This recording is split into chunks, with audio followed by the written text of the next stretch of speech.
Senators in 3 states, will decide next month on whether to become the first states in the nation to legalize marijuana for recreational use. Doing so would put Colorado, Washington State, and Oregon in direct conflict with federal law. Meantime, former federal officials in Washington State are supporting the effort to legalize pot. Joining me now, Huffington Post Washington Bureau Chief Ryan Grimm. He's also the author of This Is Your Country on Drugs. It's so good to see you, Ryan. We haven't seen you in a while.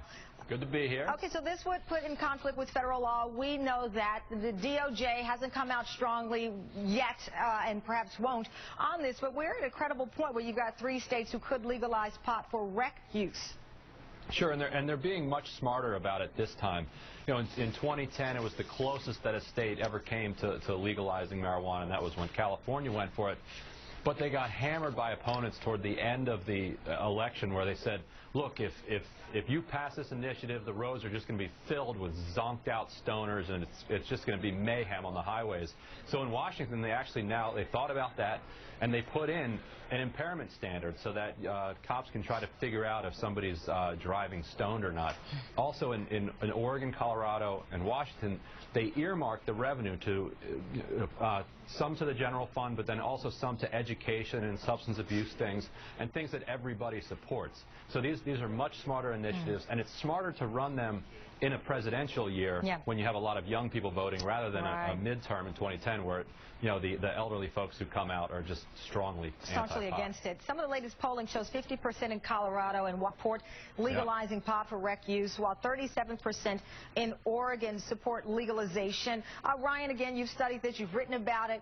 Talk to me a little bit about how our mindsets have changed, perhaps even since the 80s. Is it because, for example, under federal law, possession of even one personal use joint is a misdemeanor, but it's punishable by up to a year in prison, $1,000 fine? Is it that people feel like, I don't know, we have bigger things to worry about, or that marijuana is not this scary demon that some people saw it as earlier on? Yeah, all of the deficit hysteria certainly works in reformers' favor. And say, hey, okay, you've got problem finding revenue. Well, here's revenue. Tons of people are smoking pot. Let's go ahead and tax it. But I think more importantly, in places like Oregon, Washington, Colorado, you've had medical marijuana legal there for a long time, and the drug czars and the drug warriors said, if you do this, all of our children are going to be smoking pot and the sky is going to fall. That didn't happen. In most states where they've legalized medical marijuana, the teen pot smoking rate actually went down. And I'm not exactly sure why that is. It might be that it becomes medical and it becomes uncool. Whatever it is, all of the warnings that the drug warriors gave the public didn't come true. So now they're out there saying the same things, and it doesn't really stick to the wall like it used to.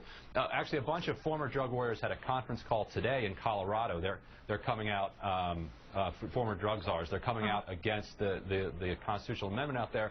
And the media asked, do you think that Obama is getting drug money laundered to his campaign? They wouldn't say no.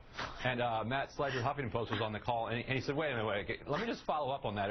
Are you really not willing to say that the President of the United States is not funding his campaign with drug money? And they said, we're not going to comment on that.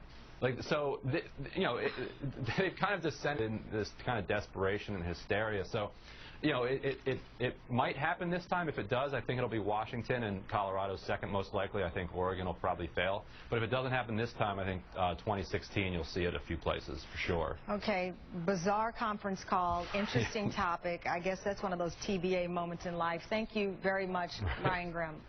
Okay, just within the past